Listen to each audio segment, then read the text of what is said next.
human being, and I live, and I travel. But sometimes I need a name, so people call me by Kiran Kreer. It's a Hindi name, Sanskrit, Kiran. In Sanskrit it means, it means light. So I'm Kiran Kreer, a documentary photographer, a social activist, a nomad. Some say I'm a humanitarian. These are my labels.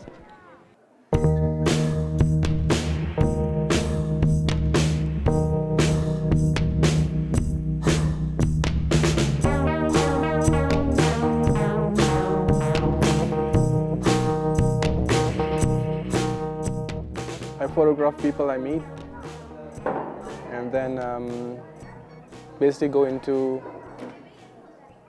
disaster areas, places with social issues, and then I photograph and I don't know, I like to meet people and photograph them and talk about them, just to create a little bit of a sense of awareness that I have with them at that moment, and then I present it to everyone else.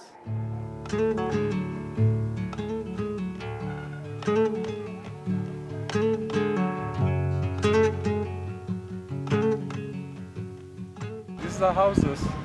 They live here because they have no other place to go. So they just have these temporary houses. So they just build everything from scrap. So no, I don't go out there looking for anything. I don't go out there looking for a reason to photograph something. I stumble upon some things. It's just that I think it's an approach of me as who I am. Normally it's never as a photographer.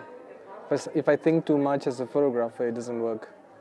I travel as me, I meet people, and I have this path that I'm always meeting people who are interesting. I like seeing and experiencing difficult times that people have. And then that's where photography comes in place. My approach is to like give people that idea of what's really happening. And the only way I can do it by sharing my experience in a village, or what's going on in a tribe today, and what's happening with human beings living outside the system. And I can show it through photographs, and that's how I work, that's how I think.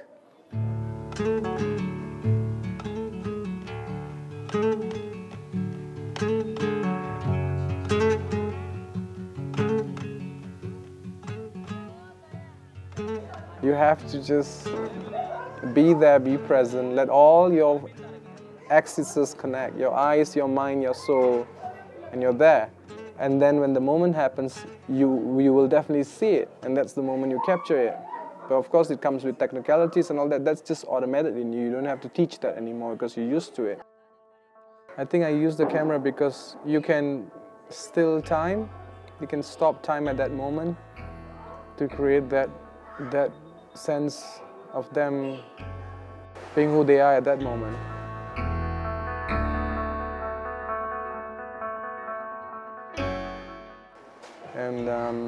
And for me, pictures tell a lot of stories, and I like that. I mean, it's simple, it's a camera, but you just use it as a tool. It's a bit more than that.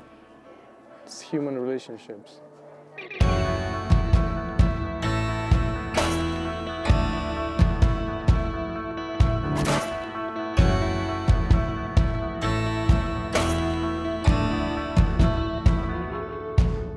I have a lot of thoughts about something when I see it. And that's why, like I said, I don't approach something as a photographer first. It's just me going there, living with them, experiencing their life, walking with them, day in, day out. So I want to share that experience with people. And then with the images I get, I write. So I write my stories, I write about my thoughts, my experiences, the feelings, and I write about these differences between these two worlds.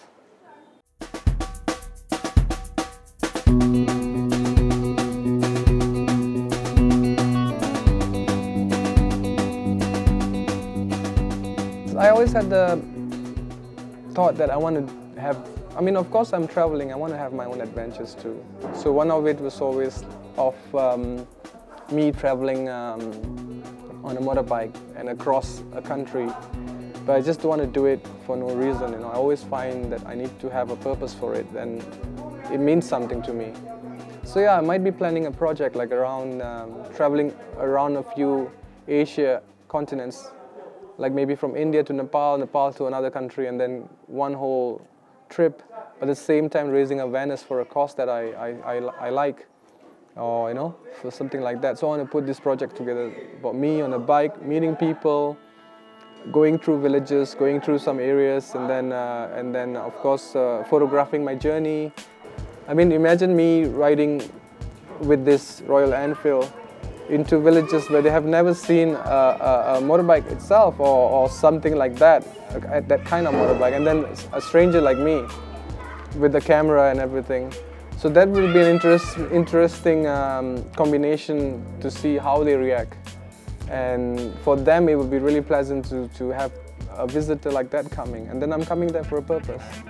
So I think it's really interesting to put combinations of all this together and then making it into the project. And then let people around the world follow it. Maybe it will help raise a little bit more awareness of what's really going on.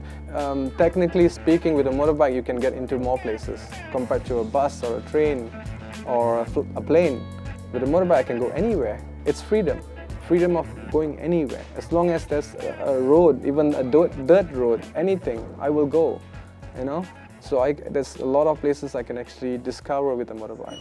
So that's why I want to do it.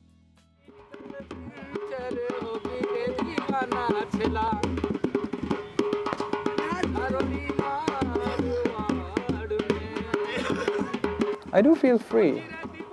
I think freedom comes with a lot of things. Freedom is it's happiness. Happiness is freedom, you know? And then to be free is to be having a choice in life, and you make the choices based on your own feelings of being present, feelings of being there, needed, feelings of being present, or having a purpose.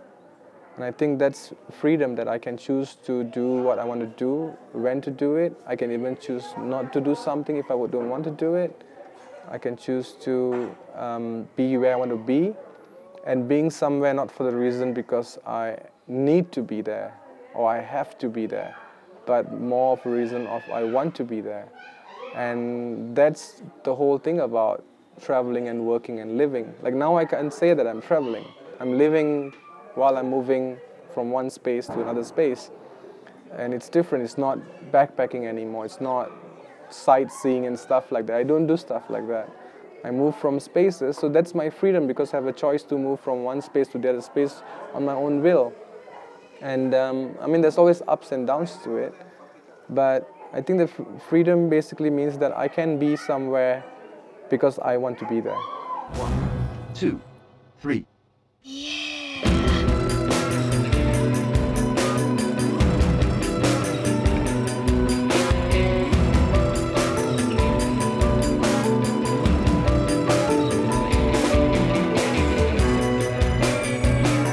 Most of the time it's my gut feeling.